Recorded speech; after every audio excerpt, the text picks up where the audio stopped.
Hi, folks. Look, this is Mount Rushmore, where the giants of American history are carved into stone. The first president, the man who ended slavery, the author of American independence. And then there's this guy. Who is he? Oh yeah, he's the America's most badass President Theodore Roosevelt.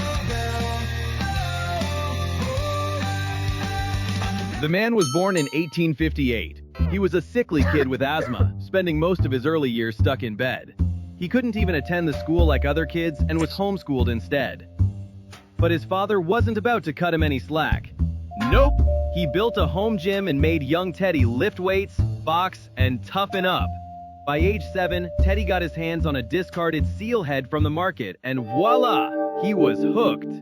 For the next couple of years, he hunted and stuffed every creature he could catch, turning his bedroom into a pretty creepy place. So yeah, he was already a hunter, taxidermy enthusiast, and an ornithologist. Oh, and he was super into the Civil War. It was, after all, happening all around the country.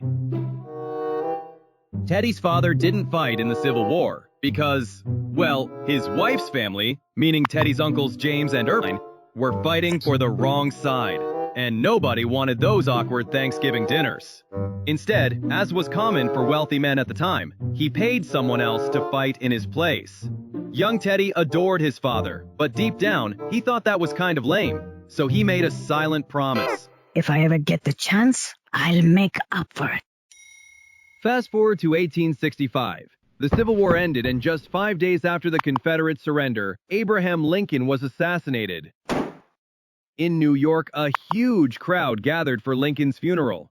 Actually, Ted is in this picture. Look, that's him and his brother watching the whole thing. It must have left a big impression on him. By 1876, Teddy headed off to Harvard.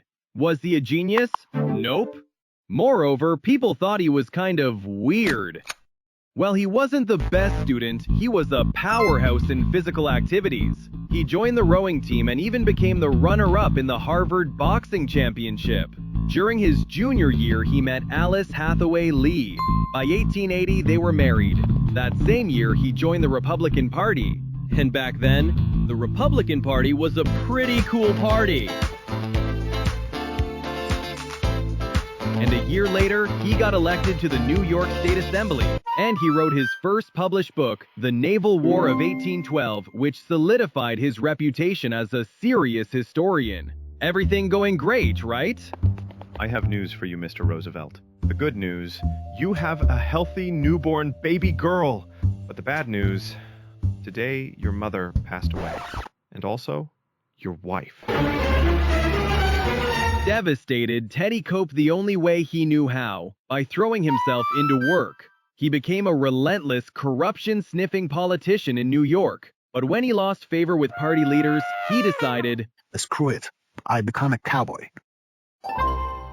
So Teddy bought a ranch in Badlands of Dakota for $14,000 and fully embraced cowboy life, riding, hunting, and even knocking out people in bar fights. One day, he walked into a saloon. Hey, rich boy, buy a round for the house. Nah, you deaf?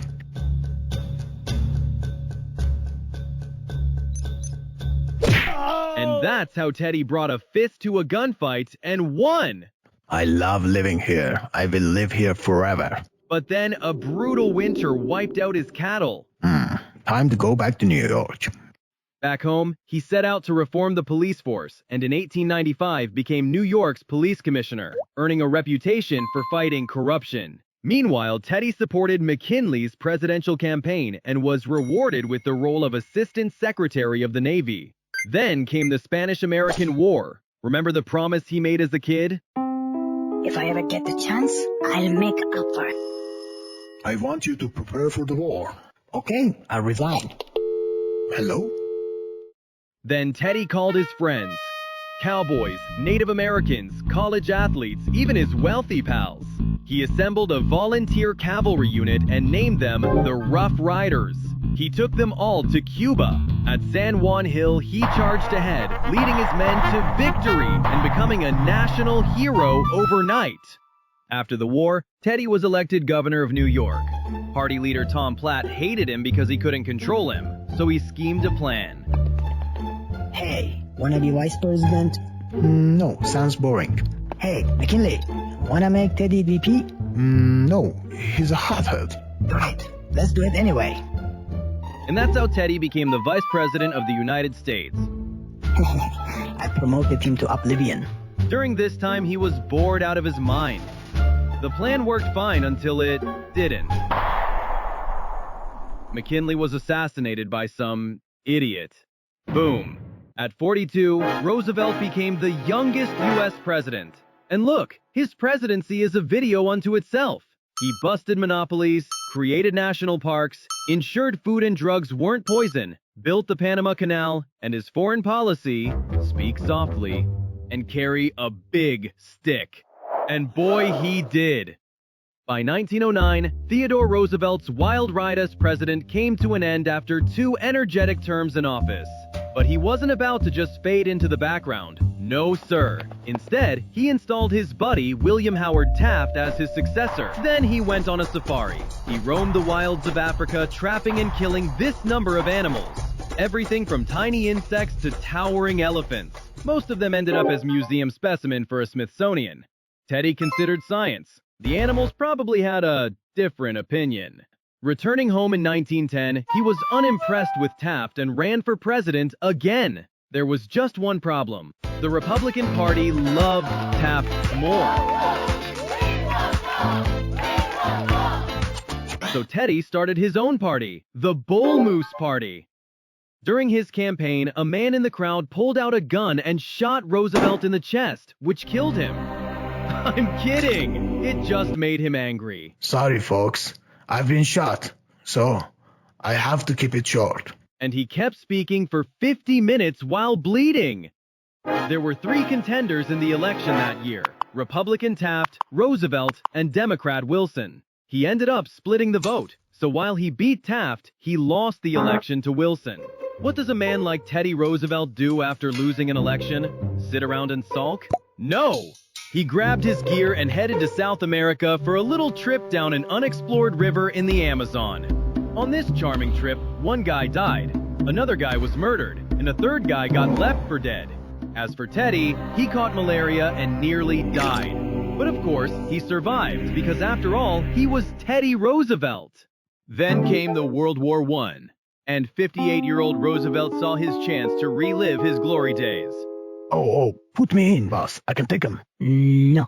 I got permission from Congress. You're blind in one eye, you got gout, rheumatism, a bullet in your elbow, and your last battle was on horseback. Not against tanks. Sit down, Teddy. You're such a buzzkill. He didn't go to war, but his sons did. His son Quentin, the young pilot, was shot down in a dogfight over France. Roosevelt's heart was broken. Teddy's health was failing, and on January 6th, he died in his sleep at the age of 60.